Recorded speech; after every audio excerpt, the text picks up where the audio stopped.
Hi guys, this is Milena. How are you doing in those times of change, of upheaval, for some excitement, for some panic?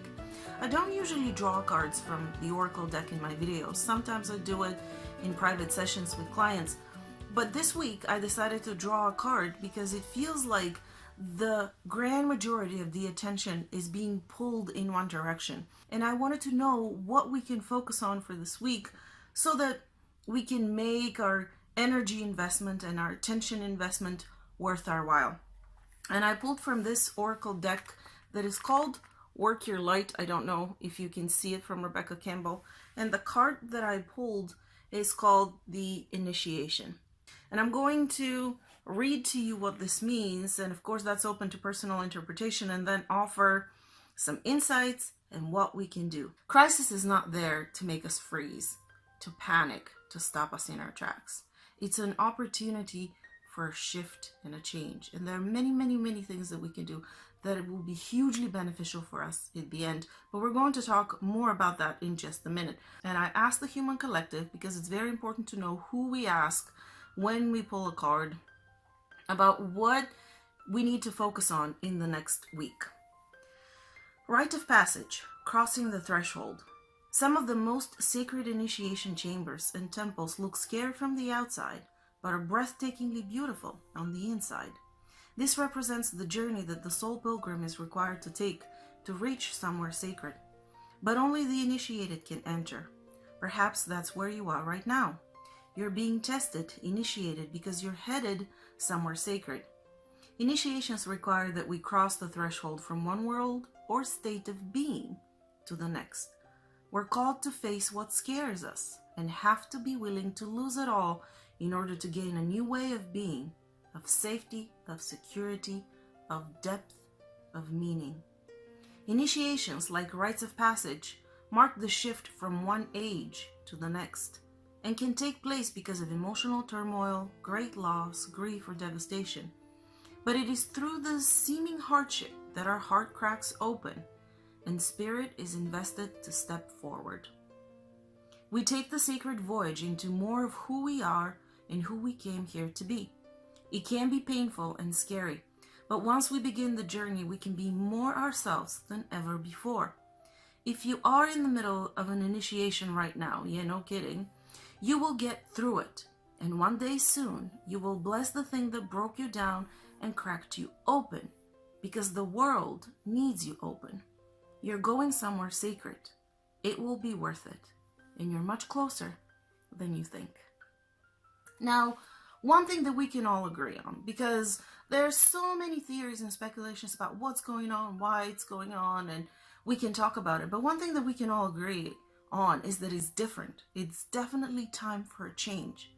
What kind of change? Well, that mostly depends on us. When something like that happens, wherever our open doors, our weaknesses, our cracks to negative influences are in our own personal selves and experiences, they're going to show up a lot more intensely and a lot more strongly in our experience. If it's fear of financial collapse or fear of not being able to survive financially, these are the things that are going to come up in you. And that's why the very first thing that we want to address is if we have any of those types of fears when they come up, and it doesn't matter what it is. I'm going to be jobless. I don't know what's going to happen. People are going to die. We're going to suffer. We're going to miss each other. No matter what the fear is, process it. You can use Inelia Benz's amazingly simple but very effective fear processing exercise at ineliabenz.com. I also recorded that exercise in a video that I'm going to link down here, or you can use somebody else's tool that you resonate with, that you have found really effective. To me, that's one of the simplest, fastest, and really most effective tool that I have found to use whenever any type of fear comes up in my system. Now, why is it an opportunity? If we kept saying, well, I want to work out, but I don't have time, now you have the time. I want to spend more time with my family and my children. Now we have the time to do it. I don't have time to cook. I don't have time to exercise. All of those things. We are being given the space and the time. More people are doing other amazing things to start showing up for themselves, for others. It feels like people are connecting more than ever before. There's all kinds of classes starting to be offered for free or on a donation basis. People are looking at what are my personal gifts. I know you're going to have to be strong because there's going to be a fight for toilet paper in your fields. And so my goal is to make you as strong as I possibly can. How can I help and support the community, the collective that I'm a part of? How can I help others? People are posting, if anybody's in need of food, feel free to text that number. We're happy to bring some meals or lunch breaks together and hanging out for coffee. They're hanging out for dinner. Their virtual dance parties, because what we're starting to do is we're really starting to connect with each other more so than we have done in years and years and years before. And we're showing up with our own passions and interests and skills, and most of all, desire for two things: to connect and to help and support each other. I don't know about you, but I don't see that as a negative thing. Connection and unification, it's something that we have been missing for a very long time, because this is where actually our power lies, in our desire to help, to connect, to be a part of something bigger, and for us to bring our own unique skills and interests and talents in order to enrich the whole. And we're starting to see that there are different ways of exchanges. The two most important things, well, three actually, that we can do is, first of all, look at our own internal world. What fears come up, what programs come up, and process them. The second one is, what do I want to do? Take the time to meditate, to sit in silence, and to figure out what it is that you want, and in what way would you like to use that opportunity to shift and change and experience things differently. And the third one is, how would I like to contribute? What are my interests and gifts that I can bring to the whole? And start doing that in one way or another.